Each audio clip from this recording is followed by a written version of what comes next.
I call Dr Russell Norman. Thank you, Mr Speaker. I rise on behalf of the Green Party to speak to the Taxation, Land Information and Offshore Persons Information Bill.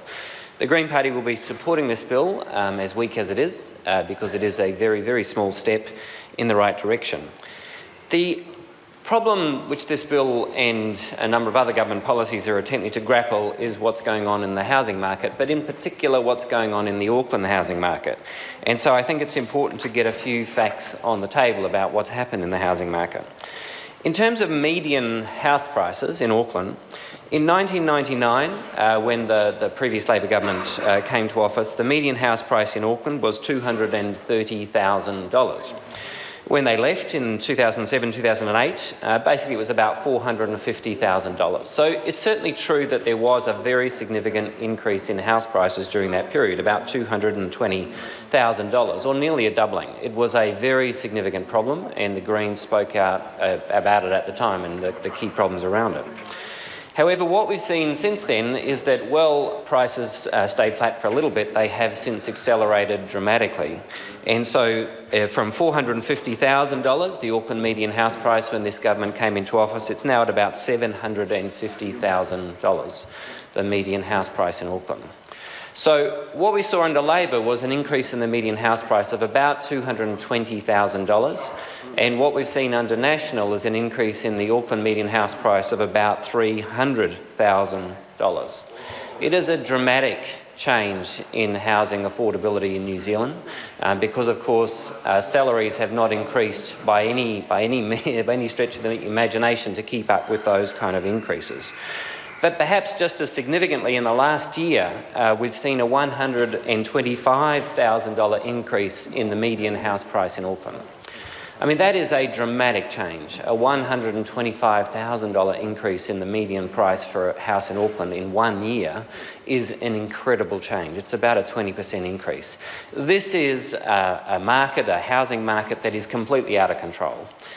This is a market that is completely on fire, and it is a danger to our economy, and it is a danger to our society.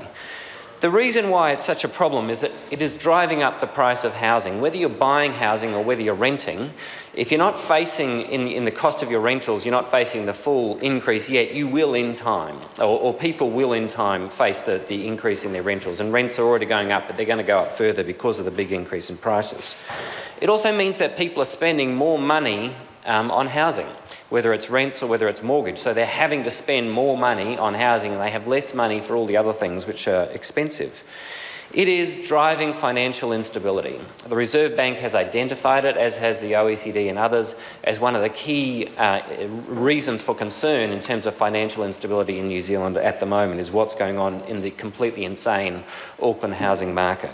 And of course, it's keeping interest rates higher than they need to be, because the Reserve Bank is worried that if they drop the OCR, the official cash rate, it will fuel the insane fire that's going on in Auckland in terms of housing prices.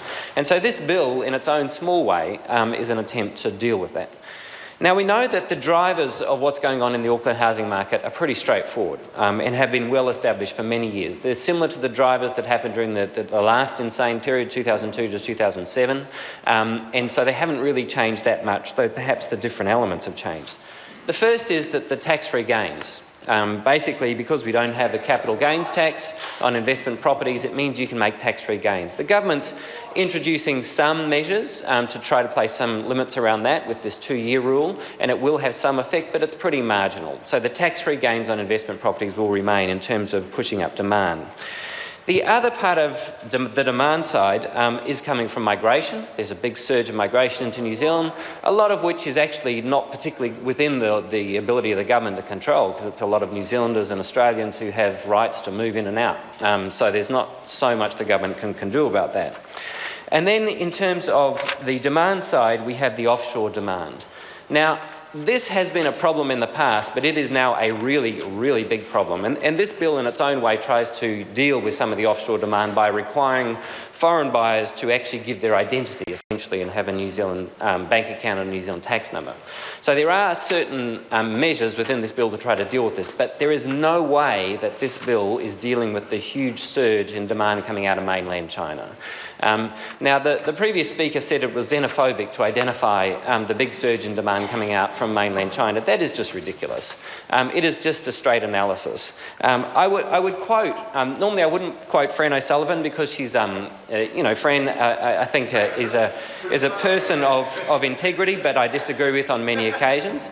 But what she said was, look, what's happening now is that as the Chinese government lifts some of the restrictions on capital outflows, there is a huge surge in demand coming into the Auckland housing market. And it's not just Auckland, it's going on all around the world, coming out of mainland China. And so the estimate is somewhere around over $10 billion in the years ahead in terms of the demand side for property in New Zealand, but particularly concentrated in New Zealand. Particularly concentrated in Auckland in New Zealand. So we're seeing this huge surge on the demand side of the equation in terms of offshore demand for housing in Auckland. And that is one of the key drivers. And this bill really isn't going to deal with this problem because it's of a massive scale. And the Financial Times now says that mainland China is the biggest of the foreign buyers in the US market, the UK market and the Australian market.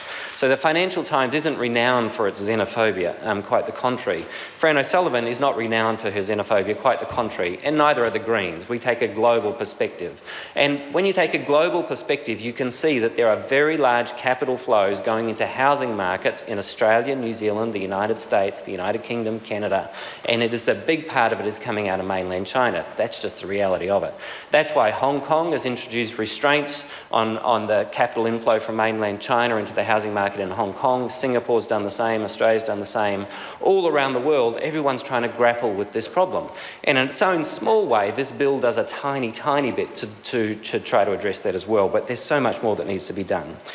Then there is the lack of supply. And the government's talked a lot about the lack of supply, and it's a fair point. There is a need for more supply. But let's just be clear, there is no way you can beat this thing by increasing supply. It is just not possible. The kind of huge surge in demand side that's coming into the housing market in Auckland will not be beaten by housing supply. You actually need to place some constraints on demand, in particularly the offshore demand. And you certainly can't beat it on the supply side through urban sprawl, which is the government's strategy. If you think you can beat it, you can outrun this demand side surge, you can outrun it on the supply side through more sprawl in South Auckland on the urban fringes. You are kidding yourself. You cannot build enough houses fast enough to beat this thing to outrun the demand side. It is just not possible. Now, I think you do need to increase supply, but in different ways to what the government thinks. In terms of the solutions, so we do need restrictions on foreign buyers. The Greens have been saying this for a decade. It's pretty plain. Everyone says it now because it's very plain that what's happening is this huge offshore demand going into the Auckland housing market. And it's not just a New Zealand problem, it's a global problem. And it's just the reality of the world we live in now. China has a heap of capital. There's a bunch of people in China who, fair enough, are looking for safe investments in housing in other markets. Perfectly reasonable thing for them to want to do. But it has huge impacts on our housing market, and it has huge impacts on the affordability of housing in our country and the financial stability of New Zealand. We need a capital gains tax on investment properties, a proper one.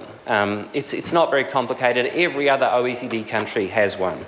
We also need to deal with the issue of supply. And what we need is quality, medium-density housing with good public transport, walking and cycling. The government's idea that they can beat this thing through subsidised motorways and subsidised urban sprawl, where we have all these houses built on the urban fringes and somehow that's going to beat the supply side, is wrong. It hasn't worked anywhere in the world. It's not going to work in Auckland. It's a failed strategy. We actually need a compact urban form. Auckland needs to go up, not out.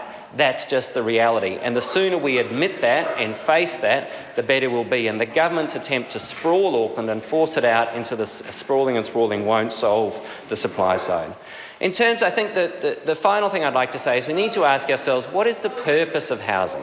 Housing is not just a place to make money, it is where people live. It is the responsibility, the collective responsibility of the people in this House to make sure that decent housing is affordable, that it's quality, it's energy efficient, that people can afford to live in. It's not just the cost of building, it's also the cost of running it, to make sure that housing is energy efficient, and it's to make sure that the transport costs associated with it aren't unbearable as they are with the urban sprawl motorway strategy of the government, where you've got to drive your car miles to get to your job.